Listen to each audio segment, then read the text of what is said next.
পটুয়াখালীর রাঙ্গাবালী উপজেলার নয়াভাঙ্গনী গ্রামে তৈরি জলাবদ্ধতায় দুর্ভোগে পড়েছে কয়েকশো পরিবার। এলাকার লোকজন বলছেন, এক সময় প্রবাহমান খালটি দখলের কারণে বন্ধ হয়ে গেছে পানি নিষ্কাশনের পথ।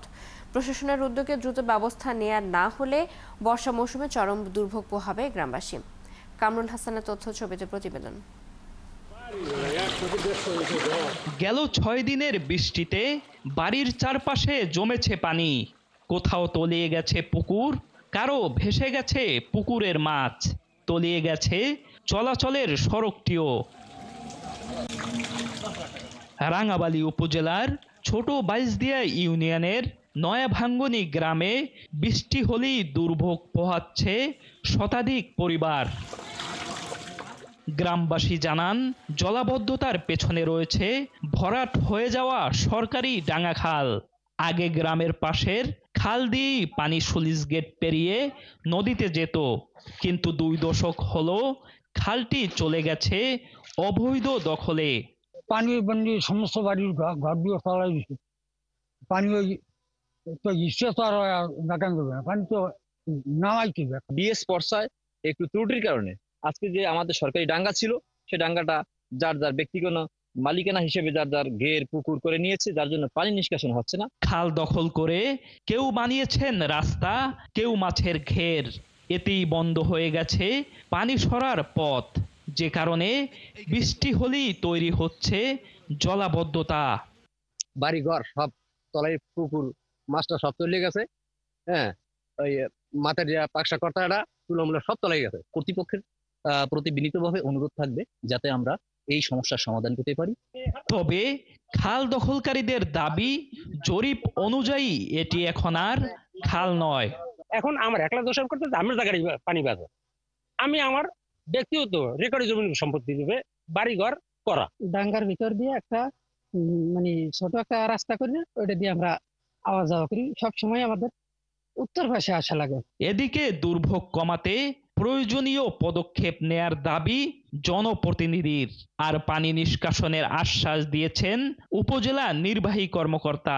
স্থানীয় মেম্বার যে আমারে জানাইছে, আমি এই কথাটা আমার জানার পর আমি ইউনুস স্যারের সাথে কালকে আলোচনা করব, যাতে অতি তাড়াতাড়ি ওই বৃষ্টির পানি খাল কাটিয়া যাতে পানি নিষ্কাশন করা যায়। এই বিষয়গুলো আমি অবগত হলাম।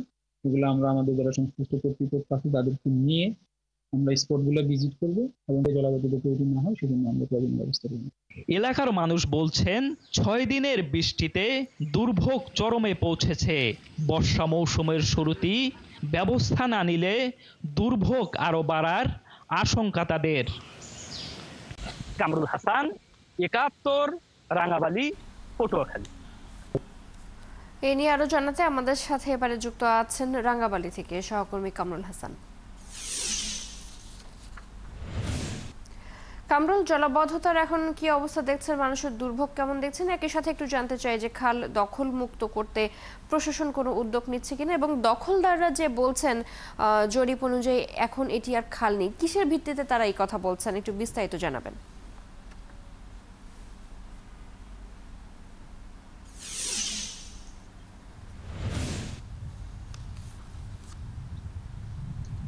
জি, ধন্যবাদ আপনাকে। প্রতিবেদনে যেমনটি দেখছিলেন যে এক পশলা বৃষ্টি হলেই নয়াভাঙ্গনী গ্রামের প্রায় 100 পরিবার কিন্তু জলাবদ্ধ অবস্থায় পড়ে যায় এবং ঘরবাড়ির চারপাশটায় পানি জমে যায়, ভেসে যায় পুকুরের মাছ এবং দুর্ভোগের কোনো কম থাকে না। রান্না বান্না ব্যাহত হয়, কারণ যে সবকিছু আসলে পানিতে টইটুম্বুর অবস্থা হয়ে যায়।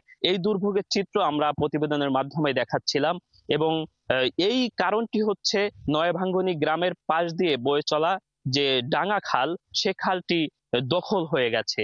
প্রায় 30 বছর ধরে পর্যায়ক্রমে ধীরে ধীরে এটি এখন অনেকটা নিশ্চিহ্ন হয়ে যাওয়ার অবস্থা। এলাকাবাসী বলছে, যে যার বাড়ির সামনের কেউ করেছে পুকুর, কেউ ঘের এবং কেউ চলাচলের রাস্তা, যার কারণে এটি ধীরে ধীরে খালের পাড়ে মানুষজন প্রায় লোকজন দখল করে নিয়েছে এবং দখলদাররা বলছেন এটি বর্তমানে আসলে দিয়ারা জরিপ অনুযায়ী এটি এখন আর খাল নয়, এটি ব্যক্তি মালিকানাধীন ভূমি, যার কারণে তারা বৈধভাবেই সেগুলোতে পুকুর ঘের কিংবা রাস্তা করেছেন। তবে সাধারণ যে গ্রামবাসী রয়েছে যারা এই দুর্ভোগের মধ্যে পড়ছেন প্রতিনিয়ত, তাদের দাবি যে এই খালটি যদি চলমান থাকতো, বহমান থাকতো, সেক্ষেত্রে কিন্তু এই পানি জমার সংখ্যাটি কিন্তু থাকতো না। সেক্ষেত্রে মানুষ কিন্তু আগে যেভাবে পানি নিষ্কাশন হয়ে যেত সেই একইভাবে কিন্তু পানি নিষ্কাশন ব্যবস্থাটি চালু থাকতো এই খালটি যদি বহমান থাকতো। এবং স্থানীয় প্রশাসন এবং জনপ্রতিনিধিরা বলছেন, ইতিমধ্যে প্রতিবেদনে আপনি সেই বক্তব্য তাদের শুনেছেন, যে তারা কিন্তু খালটি দখলমুক্ত করার উদ্যোগ কিন্তু গ্রহণ করবেন এবং জনপ্রতিনিধিরা বলছেন যে খালটি দখলের প্রয়োজনীয় পদক্ষেপ এবং উপজেলা নির্বাহী কর্মকর্তা প্রশাসনের সঙ্গে তারা আলাপ করবেন। এবং উপজেলা নির্বাহী কর্মকর্তার সঙ্গে আমার ইতিমধ্যে কথা হয়েছে, তিনিও বলছেন যারা অবৈধভাবে খাল দখল করেছেন তাদের কাগজপত্র দেখে তিনি কিন্তু প্রয়োজনীয় ব্যবস্থা নেবেন। আমি একজন স্থানীয় বাসিন্দার সঙ্গে কথা বলতে চাই এই মুহূর্তে, জানতে চাইবো তাদের দুর্ভোগের কথা। আসলে কি ধরনের দুর্ভোগ হচ্ছে সে প্রসঙ্গে যদি আমাদেরকে একটু বলেন। আমাদের পুষ্কুনি এবং এই গরু বাছুরি করতে পারি না, পুষ্কুনির মাছ চলে গেছে। এই সরকারি ডাঙ্গায় সবাই বেরিবেদ করে নেওয়ার কারণে আবার পুষ্কুনি করছে, আবার এই বের করার কারণে আমরা অনেক কষ্টে আছি। হাঁস মুরগির খোপ তলায় গেছে, পিড়ে পানি উঠছে, চুলায় ভাত রাঁধতে পারি না, পানি উঠতে যায়। কষ্টের ভিতরে আছি, পোলাপানি স্কুলে যাইতে পারে না, মসজিদে যাইতে পারে না, অনেক কষ্টের ভিতরে আছে। আপনারা সবাই সরকারের কাছে এই আবেদন, যদি এরা সবাই মিলে দেখে এই ডাঙ্গাটা আমাকে খনন করে দিতে আমরা একটু বসবাস করতে পারতাম। আমরা একটু আরেকজন স্থানীয় বাসিন্দার সঙ্গে কথা বলতে চাই। আসলে কি ধরনের দুর্ভোগ হচ্ছে আপনাদের? 8-10 বছর যাবৎ স্থানীয় কিছু স্বার্থ সন্ত্রাসী মহল সরকারি খাল দখল করার কারণে এই মধ্য নয়াভাঙ্গনের প্রায় 161 মতো পরিবার এই সামান্য একটু বৃষ্টি হলে এই জলাবদ্ধতার মধ্যে পড়ে। তাদের পাকের ঘর পর্যন্ত রান্না করার মতো পরিস্থিতি থাকে না, এমন অবস্থা সৃষ্টি হয়। আমি স্থানীয় জনপ্রতিনিধি, উপজেলা প্রশাসনের কাছে আকুল আবেদন রাখবো, তারা যেন আমাদের এই খালটি দেখে উদ্ধার করে দেয়, এই বলে আমি আমার কথা শেষ করলাম। জি, আপনি যে শুনছিলেন যে এখানকার মানুষের দুর্ভোগ, কিন্তু বৃষ্টি নামলেই দুর্ভোগের মাত্রা বাড়ে, এমন চিত্র কিন্তু আমরা দেখছি। এবং সেই সঙ্গে যখনই বৃষ্টি নামে তখনই এলাকার মানুষ বিপাকে পড়েন, কারণ ঘরের চারপাশে পানি জমে যায় এবং রান্না বান্না ব্যাহত হয়। ঘরের সংলগ্ন যে পুকুর এবং ক্ষেত, তার মাছ কিন্তু পানিতে ভেসে গিয়ে ক্ষতিগ্রস্ত হন এলাকার লোকজন, যার কারণে প্রতিনিয়ত বর্ষা মৌসুম চলছে এখন, যার কারণে দুর্ভোগের মাত্রাও বেড়েছে।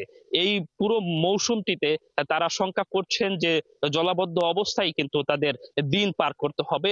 এই ছিল আসলে রাঙাবালি থেকে আমার কাছে সবশেষ। কামরুল, ধন্যবাদ আপনাকে। আপনি যুক্ত ছিলেন আমাদের সাথে, শুনছিলাম সেখানকার জলাবদ্ধতার পরিস্থিতি।